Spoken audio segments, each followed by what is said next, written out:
Full stock டெவலப்பர்ஸை விட data சயின்டிஸ்ட்டை விட அதிக பே பண்ணக்கூடிய ரோல் அப்படின்னா ஏஐ இன்ஜினியரிங் அப்படின்னு சொல்கிறாங்க. ஸோ இது எந்த அளவுக்கு உண்மை?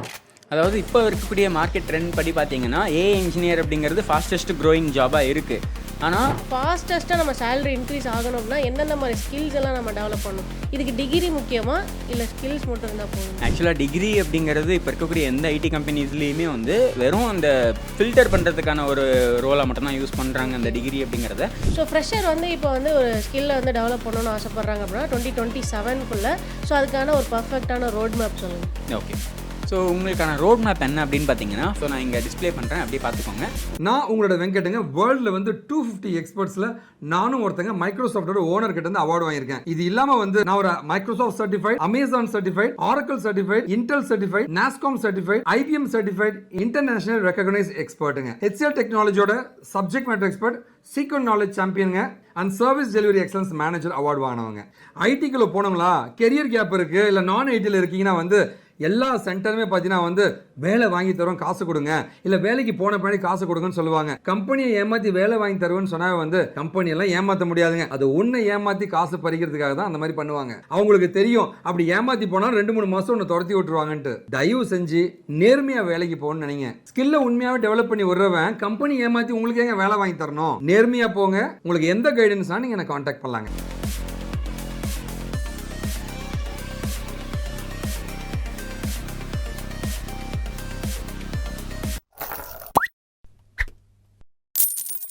Welcome to our channel. So இன்றைக்கி நம்ம பாட்காஸ்ட்டில் எதை பற்றி டிஸ்கஸ் பண்ண போகிறோம் அப்படின்னா, ஸோ எல்லாருக்குமே இருக்கக்கூடிய ஒரே ட்ரீம் என்னென்னா ஹையஸ்ட் சேலரி தான். ஸோ நிறைய சேலரி வாங்கணும் அப்படின்ற ஐடியா எல்லாருக்குமே இருக்கும். ஸோ அப்படி 2027 வரப்போகுது. ஸோ இந்த ஏஐ ஏரால ஸோ எந்த மாதிரியான ஐடி ஜாப்ஸ்க்கு வந்துட்டு ஹையஸ்ட் சேலரி பே பண்ண போகிறாங்க, இதில் ஏஐ வந்தனால ஏதாவது சேஞ்சஸ் இருக்கா? ஸோ இது எல்லாமே நம்ம எக்ஸ்பர்ட் கிட்ட கேட்டு நம்ம தெரிஞ்சுக்கலாம். ஸோ வாங்க பார்க்கலாம். வணக்கம். ஸோ இப்போ இருக்கக்கூடிய ஏஐ ஏரால நிறைய ஜாப்ஸுக்கு வந்து கம்மியான சேலரி தான் இருக்குது. But at the same time நிறைய பெரிய ரோல்ஸுக்கெல்லாம் அதிகமான சேலரி ப்ரொவைட் பண்ணிட்டு தான் இருக்காங்க ஐடி கம்பெனிஸ். ஆனால் அதுக்கேற்ற மாதிரி அவங்களோட ரெஸ்பான்சிபிலிட்டிஸ் அப்படிங்கிறதும் இன்க்ரீஸ் ஆகிக்கிட்டே தான் போகும்.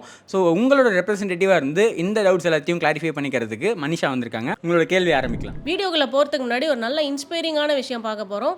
ஸோ நீங்கள் பார்த்துக்கிட்டு இருக்கிறது சாய். ஸோ இவர் நல்ல ஒரு ஐடி கம்பெனியில் பிளேஸ் ஆகிருக்காரு. வாங்க இவரோட ஸ்பீச்சை கேட்போம். என்ஐடி வந்து சென்னை. நான் வந்து டாக்டர் எம்ஜிஆர் யூனிவர்சிட்டியில் எம்பிஏ கம்ப்ளீட் பண்ணேன். எம்பிஏ கம்ப்ளீட் முடிச்சதுக்கப்புறம் ஃபஸ்ட்டு வந்து ஜாப் போனேன். ஜாப் வந்து ஹெல்த் கேர் ஃபீல்ட் போயிருந்தேன். ஹெல்த் கேர் க்ரோத் இல்லாதனால நெக்ஸ்ட்டு வந்து சார் மீட் பண்ணேன். சார் வந்து எனக்கு கைடன்ஸ் பண்ணார். நான் வந்து டே டு டே வந்து சார்கிட்ட வந்து டெய்லி படிச்சுட்டு சார் ஓகே சொன்னதுக்கப்புறம் நான் வந்து ஜாப் சர்ச் பண்ணேன். குட் கம்பெனியில் ப்ளேஸ் ஆகிட்டேன். ஃபைனலாக வந்து thank you for Venkat sir. So இவரோட ஸ்பீச்சை கேட்டிருப்பீங்கன்னு நினைக்கிறேன். ஸோ எம்பிஏ முடிச்சிருக்காரு எம்ஜிஆர் யூனிவர்சிட்டியில் 2025 பாஸ் அவுட். ஸோ எம்பிஏ முடிச்சுட்டு ஒரு நான் ஐடியில் ஒர்க் பண்ணிவிட்டு அதுக்கப்புறம் அவர் ஐடிக்கு மூவ் ஆயிருக்காரு.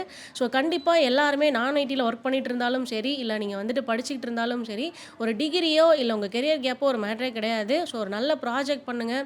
அதே மாதிரி ஒரு நல்ல கைடன்ஸ் எடுத்துக்கோங்க எந்த கோர்ஸ் எடுக்கணும்னு. ஸோ நம்மளாலேயுமே வந்து நான் ஐடியிலேருந்து ஐடிக்கு ஈஸியாக மூவ் ஆக முடியும். ஸோ அதுக்கான எக்ஸாம்பிள் தான் நீங்கள் இப்போ பார்த்தது.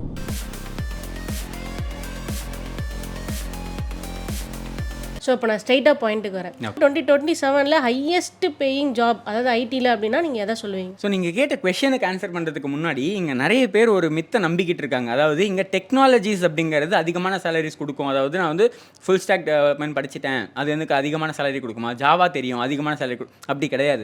இங்கே எப்போவுமே வந்து டெக்னாலஜிஸ் அப்படிங்கிறது அதிகமான சேலரி ப்ரொவைட் பண்ணாது. அந்த வேல்யூ அப்படிங்கிறது தான் அதிகமான சேலரி ப்ரொவைட் பண்ணும். எக்ஸாம்பிளுக்கு சொல்லணும்னா, நீங்கள் ஏஐ இன்ஜினியர் பண்ணியிருக்கீங்க அப்படின்னா, நீங்கள் ஏஐ இன்ஜினியராக இருக்கும்போது நிறைய ஒர்க் ரெஸ்பான்சிபிலிட்டிஸ் இருக்கும். பைத்தான் தெரிஞ்சிருக்கணும், அது கூடவே கிட்டப், அதுக்கப்புறம் அதை க்ளவுடில் போட்டு டிப்ளாய் பண்ணுறதுக்கு, டாக்கர் கண்டெய்னர் பண்ணுறதுக்கு, இந்த மாதிரி ஏகப்பட்ட ரெஸ்பான்சிபிலிட்டிஸ் அதுக்குள்ளே இருக்குது. அப்போது இங்கே ஒரு பர்டிகுலர் டெக்னாலஜி எனக்கு தெரிஞ்சுட்டா எனக்கு ஹையஸ்ட் சேலரி கிடைக்கும் அப்படிங்கிறத நிறைய பேர் நம்பிட்டு இருக்காங்க. அப்படி கிடையாது. இப்போ இருக்கக்கூடிய ஏஐ சிச்சுவேஷனில் ஒரு 3 டைப்ஸ் ஆஃப் இதை வந்து நான் சொல்லலாம். அதாவது ஏஐ, க்ளவுடு, டெவ்ஆப்ஸு, அப்புறம் பிக் டேட்டாவும் கொஞ்சம் இருக்கும். ஓகேவா? இந்த டெக்னாலஜி ரிலேட்டடான ஜாப்ஸ் எல்லாமே பார்த்தீங்கன்னா ஹையஸ்ட் பேயிங் ஜாபாக இருக்குது. ஆனால் இன்னும் அடிஷ்னலாக சொல்லணும்னா கிட்டத்தட்ட 30 to 80 LPA வரைக்கும் கூட இந்த ரோல்ஸில் இருக்கவங்க வாங்கிட்டு இருக்காங்க. ஸோ இவ்வளோ பே பண்ணுறாங்க அப்படின்னா அங்கே ரெஸ்பான்சிபிலிட்டிஸ் அப்படிங்கிறது எவ்வளோ இருக்கும் அப்படிங்கிறத நீங்களே அண்டர்ஸ்டாண்ட் பண்ணிக்கலாம். ஸோ நீங்கள் வந்து 80 lakhs per annum வாங்குறீங்கன்னா க்ரோர்ஸில் ப்ராஃபிட் பண்ணக்கூடிய இல்லை க்ரோர்ஸில் வந்து பிஸ்னஸ் பண்ணக்கூடிய ஒரு ப்ராடக்ட்ஸ்க்கு நீங்கள் வந்து ப்ராப்ளம் சால்வராக இருக்கணும். ஸோ அந்த அளவுக்கு ரெஸ்பான்சிபிலிட்டிஸ் அப்படிங்கிறது அந்த ரோல்ஸுக்கு எல்லாத்துக்கும் வரைக்கும் இருக்குது. பட் இந்த இதில் வந்து ஏஐ வந்தாலுமே நம்ம அவ்வளோ சேலரி வாங்கக்கூடிய பாசிபிலிட்டிஸ் இருக்குன்னு தான் Yes, சொல்கிறீங்க. இருக்கு. ஸோ அதுக்கேற்ற கோர்சஸ் எல்லாமே நம்ம கண்டிப்பாக படிச்சிருக்கணும். கண்டிப்பாக. அதாவது கோர்சஸ் அப்படிங்கிறத விட டெக்னாலஜி ஸ்டாக் அப்படின்னு சொல்லலாம். அதாவது எனக்கு நிறைய டெக்னாலஜி தெரியும், எண்ட் டு எண்ட் நானே பண்ணுவேன் அப்படிங்கிற ஒரு ஸ்கில்லை நம்ம கற்றுக்கணும்.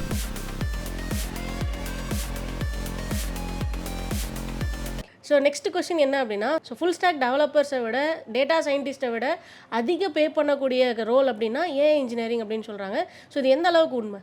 அதாவது இப்போ இருக்கக்கூடிய மார்க்கெட் ட்ரெண்ட் படி பார்த்தீங்கன்னா ஏஐ இன்ஜினியர் அப்படிங்கிறது ஃபாஸ்டஸ்ட் க்ரோயிங் ஜாபாக இருக்குது. ஆனால் அந்த ஏஐ ஜாப்ஸ் ரோலுக்குள்ளேயே வந்து உங்களுக்கு என்னெல்லாம் தெரிஞ்சிருக்கணும் அப்படின்னு பார்த்தீங்கன்னா பைத்தான் அப்படிங்கிறது தெரிஞ்சிருக்கணும். அதுக்கப்புறம் ஏஐ ஏஜென்ட்ஸ் எப்படி யூஸ் பண்ணணும், எல்எல்எம் மாடல்ஸ் எப்படி யூஸ் பண்ணுறது, அதை வந்து எம்சிபி கூட எப்படி கனெக்ட் பண்ணுறது, இதெல்லாம் தெரிஞ்சிருக்கணும். இப்போ இருக்கக்கூடிய கம்பெனிஸ் என்ன எதிர்பார்க்குறாங்க அப்படின்னா, எனக்கு ஒரு வெப்சைட் பண்ண தெரியும் அப்படின்னு சொல்கிறத விட ஏஐ இன்டெகிரேட் பண்ண வெப்சைட் எனக்கு பண்ண தெரியும் அப்படின்னு சொல்கிறவங்கள தான் அவங்க எடுக்கிறாங்க. ஏன்னா இப்போ எல்லாருமே வந்து வெறும் வெப்சைட் இருக்கிறத விட அதில் ஏதோ ஒரு சேட் பாட்லையோ இல்லை ஏஐ இன்சைட்ஸ் கொடுக்குறதுலையோ அது வந்து ஏதோ ஒரு இடத்துல ஏஐ அப்படிங்கிறத வச்சு ஒர்க் பண்ணணும் அப்படின்னு எல்லா கம்பெனிஸும் நினைக்கிறாங்க.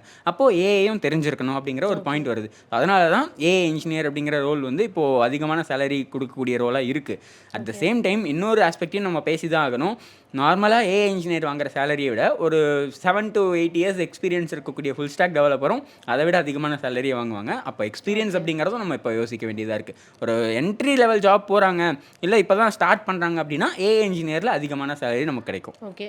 ஸோ ஃபுல் ஸ்டாக்கு கூட நீங்கள் ஏஐ இன்டெகிரேட் பண்ணி படிக்க சொல்லுங்க. ஓகே. ஃபுல் ஸ்டாக்னு மட்டும் கிடையாது, நீங்கள் எந்த டொமைன் சூஸ் பண்ணாலுமே அது கூட ஏஐ இன்டெகிரேட் பண்ணணும், அவ்வளோதான். நம்ம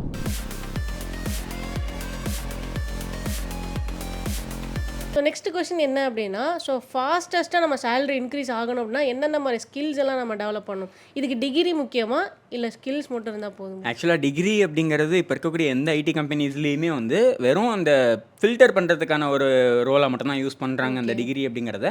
ஸ்கில்ஸ் இருந்தது அப்படின்னா எந்த டிகிரி படிச்சிருந்தாலுமே எடுக்கக்கூடிய கம்பெனிஸ் நிறையவே இருக்குது இப்போது.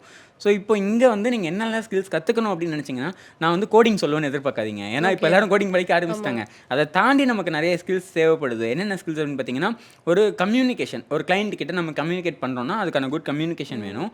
கூடவே வந்து சிஸ்டம் டிசைன் அப்படின்னு ஒன்று இருக்குது, ஆர்கிடெக்சர் டிசைன் அப்படின்னு இருக்குது. இது கூடவே க்ளவுடு, ஏஐ இன்டகிரேஷன்ஸு, ஏபிஐஸு இது எல்லாத்தையுமே தெரிஞ்சிருந்தாங்க அப்படின்னா அவங்களோட ஸ்கில்ஸுக்கு ஏற்ற மாதிரி சேலரி அப்படிங்கிறதுமே இன்க்ரீஸ் ஆகிக்கிட்டே போகும். இப்போ யோசிச்சு பாருங்கள், ஒரு பைத்தான் டெவலப்பர் இருக்காங்கன்னா அவங்களுக்கு ஒரு சேலரி இருக்கும்.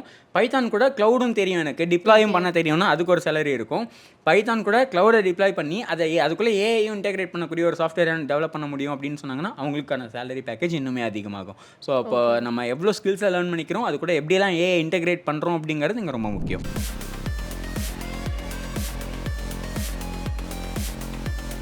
ஏஐ வந்து பார்த்திங்க அப்படின்னா ரொம்பவே ஃபாஸ்ட்டாக வளர்ந்துட்டுருக்கு. ஸோ இந்த இதில் வந்து பார்த்திங்கன்னா எந்த மாதிரி ஐடி ஜாப்ஸ்க்குலாம் வந்து சேலரி குறைய வாய்ப்பு இருக்குது, அந்த ரோலுக்கான வேல்யூ குறைய வாய்ப்பு இருக்குது? அதாவது ஃபஸ்ட்டு நீங்கள் வந்து எந்த ரோலில் இருக்கீங்கன்னு பார்த்துக்கோங்க. உங்களோட ரோலை ஏஐயால் இம்ப்ளிமெண்ட் பண்ணிட முடியுமா, அதாவது உங்களோட ரோலை மாதிரியே அப்படியே வந்து அதை காப்பி பண்ணுற மாதிரி அந்த ஏஐயால் பண்ணிட முடியுமா அப்படின்னு பாருங்கள். எக்ஸாம்பிளுக்கு இப்போ வந்து ஒரு எக்ஸல் ஷீட்டை வந்து மெயின்டைன் பண்ணுற ஒரு பர்சன் இருக்காங்கன்னு வச்சுக்கோங்களேன். எக்ஸலில் அந்த ஃபார்முலாஸ் எல்லாம் போடணும். ஃபார்முலாஸ் எல்லாம் எப்பவுமே காமன் தான். அடிஷன்னா சம் அப்படிங்கிற ஃபங்க்ஷன் தான், அந்த ஒரு பர்டிகுலர் ஃபங்க்ஷன் யூஸ் பண்ணால் போதும். இது எல்லாத்தையும் ஏஐ பண்ணிட முடியுமானா பண்ணிட முடியும். ஓகேவா? ஸோ இதில் டேஷ்போர்ட் எல்லாம் எப்படி கிரியேட் பண்ணுறது, அதில் நம்ம டேஷ்போர்டில் என்னென்ன டிஃப்ரென்ஷியேட் பண்ணி காட்ட முடியும் அதெல்லாம் நம்ம யோசிக்கணும். அப்போது இந்த மாதிரியான copy paste coding, manual work, CRUD operations மட்டும் பண்ணுறது, இந்த மாதிரியான ஒர்க் எல்லாமே பார்த்தீங்க அப்படின்னா ஸ்லோ டவுன் ஆகிட்டே வரும். அதாவது அந்த ஒர்க்கை ஏஐ வச்சு நான் பண்ணிடுறேன், அப்போது 4 பேர் பண்ணுற இடத்துல ஒருத்தர் அந்த ஒர்க்கை பண்ணுங்க. ஏன்னா மானிட்டர் பண்ணுறதுக்கு கண்டிப்பாக ஹியூமன் பீயிங் வேணும். அது கரெக்டாக எல்லா டைமும் கரெக்டாக பண்ணணும்னு சொல்ல முடியாது. ஏன்னா சாட் ஜிபிடி இந்த எல்லா ஏஐலையும் பார்த்தீங்கன்னா கீழேயே மென்ஷன் பண்ணிடுவாங்க, this AI can make mistakes, please verify அப்படின்ற மாதிரி மென்ஷனே பண்ணிவிடுவாங்க. அப்போது அது மிஸ்டேக்ஸ் பண்ணும், அதை வெரிஃபை பண்ணுறதுக்கு ஒரு ஹியூமன் பீயிங் வேணும். ஆனால் இதெல்லாமே ஸ்லோ டவுன் ஆகும். ஸோ இதோட ரோல்ஸ் கம்மியாக ஆரம்பிக்கும். அப்போ எதெல்லாம் அதிகமாகும்னு கேட்டிங்கன்னா, ஏஐ வச்சு ஆட்டோமேஷன் பண்ணுறது, ஏஐ இன்டெகிரேட் பண்ணுறது, ஏஐ வச்சு டெஸ்டிங் பண்ணுறது, ஸோ இந்த மாதிரியான ரோல்ஸ், அதாவது ஏஐ வச்சு அந்த ப்ராசஸை பண்ணணும் அப்படிங்கிற ரோல்ஸ்லாம் அதிகமாகிட்டே போகும்.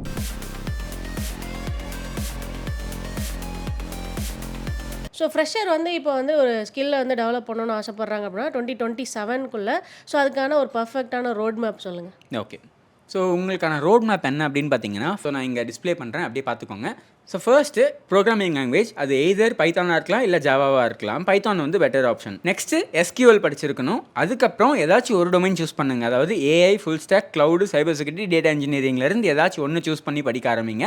அதில் ப்ரொடக்ஷன் லெவல் ப்ராஜெக்ட்ஸ் மினிமம் 5லேருந்து 6 ப்ராஜெக்ட் ஆச்சும் நீங்கள் பண்ணியிருக்கணும். ஏன்னா ப்ரொடக்ஷன் லெவல் ப்ராஜெக்ட் பண்ணால் தான் உங்களுக்கு ஒரு ப்ராடக்ட்டை பில்ட் பண்ண தெரியும் அப்படிங்கிறத கம்பெனி நம்புவாங்க. ஸோ நெக்ஸ்ட்டு AI டூல்ஸ் எப்படி ஒர்க் ஆகுது, RAG எப்படி ஒர்க் ஆகுது, ப்ராம்ப்ட் இன்ஜினியரிங்னா என்ன, அதை எப்படி யூஸ் பண்ணுறது அப்படிங்கிறத தெரிஞ்சுக்கோங்க. லாஸ்ட்டாக GitHub அண்ட் LinkedInல ஃபோக்கஸ் பண்ணுங்க. ஸோ இப்போ இருக்கக்கூடிய ரெக்ரூட்டர்ஸ் பார்த்தீங்க அப்படின்னா GitHubலையும் LinkedInலையும் உங்களோட ரியல் டைம் ப்ராஜெக்ட்ஸை வந்து நீங்கள் எப்படி டிஸ்ப்ளே பண்ணியிருக்கீங்க அப்படிங்கிறத பார்த்து ஹையர் பண்ணுறதுக்கான சான்சஸ் நிறையவே இருக்குது. அது எல்லாருமே மானிட்டர் பண்ணிட்டு தான் இருக்காங்க. ஸோ அப்போ உங்களோட ப்ராஜெக்ட்ஸை நீங்கள் வந்து ஷோகேஸ் பண்ண ட்ரை பண்ணுங்கள்.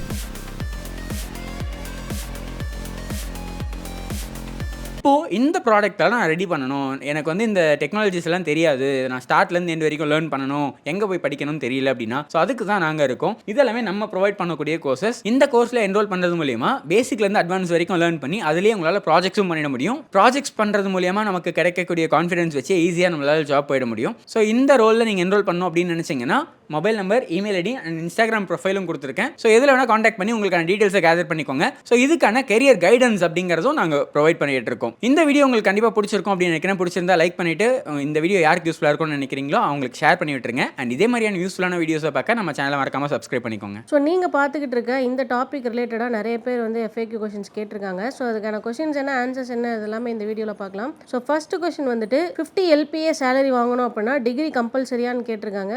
ஸோ சேலரி வாங்குறதுக்கும் டிகிரிக்கும் எந்த சம்மந்தமும் கிடையாது.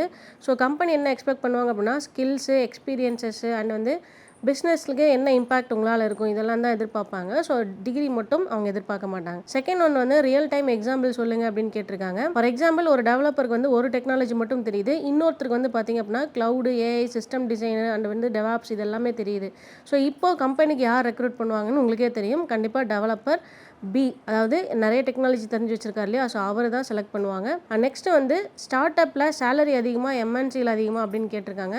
ஸோ ரெண்டுத்துலேயுமே நல்லாவே பே பண்ணுவாங்க. ஆனால் ஸ்டார்ட் அப்ஸில் ஹையஸ்ட் சேலரி பே பண்ணுறப்போ ரிஸ்க்கும் அதில் பார்த்தீங்கன்னா ரொம்ப ஹையாகவே இருக்கும். பட் MNCஸில் நீங்கள் ஹையஸ்ட் சேலரி வாங்குறப்போ ஸோ ஜாப் ஸ்டெபிலிட்டி அப்படிங்கிறது உங்களுக்கு நேச்சராகவே இருக்கும். இந்தியாவிலேருந்து ரிமோட் ஜாப் கிடைக்குமா அப்படின்னு கேட்டிருக்காங்க. ஃபாரின்ஸ்க்கு கண்டிப்பாக கிடைக்கும். ஸோ உங்களோட போர்ட்ஃபோலியோ ரொம்ப ஸ்ட்ராங்காக இருக்கணும். GitHub communication and real world experiences எல்லாமே இருந்துச்சு அப்படின்னா ரிமோட்லேயும் உங்களால் வந்து ஜாப் ஆப்பர்ச்சுனிட்டிஸ் கெயின் பண்ண முடியும். நெக்ஸ்ட் வந்து ஹையஸ்ட் சேலரிக்கு கோடிங் மட்டும் போதுமா அப்படின்னு கேட்டிருக்காங்க. ஸோ கிடையாது. ஹையஸ்ட் பேயிங் ரோலுக்கு வந்து பார்த்திங்க அப்படின்னா ஒரு நல்ல architecture and leadership quality and cloud, AI, communication skills இருக்கணும். நெக்ஸ்ட் வந்து பிஸ்னஸ் அண்டர்ஸ்டாண்டிங் அப்படின்றது நல்லாவே இருக்கணும். நெக்ஸ்ட் வந்து பிக்கஸ்ட் மிஸ்டேக் ஸ்டூடெண்ட்ஸ் என்ன பண்ணுறாங்க அப்படின்னு கேட்டிருக்காங்க. ஸ்டூடெண்ட்ஸ் எல்லாருமே வந்துட்டு சேலரி எக்ஸ்பெக்ட் பண்ணி தான் சேஸ் பண்ணிட்டு இருக்காங்களே தவிர்த்து அவங்களோட ஸ்கில்ஸை வந்து டெவலப் பண்ணுறது கிடையாது. ஸோ ஸ்கில்ஸை டெவலப் பண்ணுங்கள், ஆட்டோமேட்டிக்காக உங்களுக்கு சேலரி அப்படிங்கிறது ஈஸியாக கிடைக்கும். எந்த IT ஃபீல்டு வந்து லாங் டேர்ம் க்ரோத் இருக்குது அப்படின்னு கேட்டிருக்காங்க. So AI, cloud, cyber security, software engineering, data இது எல்லாமே நீங்கள் காம்பினேஷனில் படிக்கிறப்போ ஸோ IT ஃபீல்டுக்கு உங்களுக்கு லாங் டேர்ம் க்ரோத் அப்படின்றது கிடைக்கும். நெக்ஸ்ட் கொஸ்டின் வந்து ஜாப் ஸ்விட்ச் பண்ணினா சேலரி ஃபாஸ்ட்டாக இன்க்ரீஸ் ஆகுமான்னு கேட்டிருக்காங்க. ஸோ ஒரு ஸ்ட்ராட்டஜிக்கலான ஜாப் சேஞ்ச் இது உங்களுக்கு நடக்கும். பட் வந்துட்டு நீங்கள் வெறுமனே ஜாப் ஸ்கில் டெவலப் பண்ணாமல் ஸ்விட்ச் பண்ணிட்டே இருந்தீங்க அப்படின்னா ஸோ கண்டிப்பாக ஜாப் ஸ்விட்ச் பண்ணுறதுனால உங்களுக்கு சேலரி வந்து இன்க்ரீஸ் ஆகாது. நெக்ஸ்ட் வந்து ஃப்ரீலான்சிங் மூலம் ஹை இன்கம் ஏர்ன் பண்ண முடியுமா அப்படின்னு கேட்டாங்க. ஸோ நிறைய எக்ஸ்பீரியன்ஸ்டு பீப்புள்ஸே இதை பண்ணிட்டு தான் இருக்காங்க. ஃபுல் டைம் ஜாபும் பண்ணுறாங்க. Freelancing and consulting, AI product development இப்படி எல்லாமே கூடவும் பார்த்துட்டு தான் இருக்காங்க. நெக்ஸ்ட் வந்து last question highest salary secret என்ன அப்படின்னு கேட்டிருக்காங்க. ஸோ டெக்னாலஜியை லேர்ன் பண்ணிக்கோங்க, ப்ராடக்ட்ஸை பில்ட் பண்ணுங்கள். நெக்ஸ்ட் வந்து பிஸ்னஸ் ப்ராப்ளம்ஸ் எல்லாமே சால்வ் பண்ண கற்றுக்கோங்க. ஸோ கண்டினியூஸாக வந்துட்டு லேர்ன் பண்ணிகிட்டே இருங்க அப்கமிங் ஸ்கில்ஸை. ஸோ இதனால் உங்களுக்கு வந்து ஹையஸ்ட் சேலரி அப்படிங்கிறது எப்பவுமே கிடைச்சிக்கிட்டே இருக்கும். ரொம்ப பெருமையாக சந்தோஷமாக சொல்ல ஆசைப்படுறது இவங்க எல்லாமே நம்மகிட்ட படித்து பிளேஸ் ஆன ஸ்டூடெண்ட்ஸ்.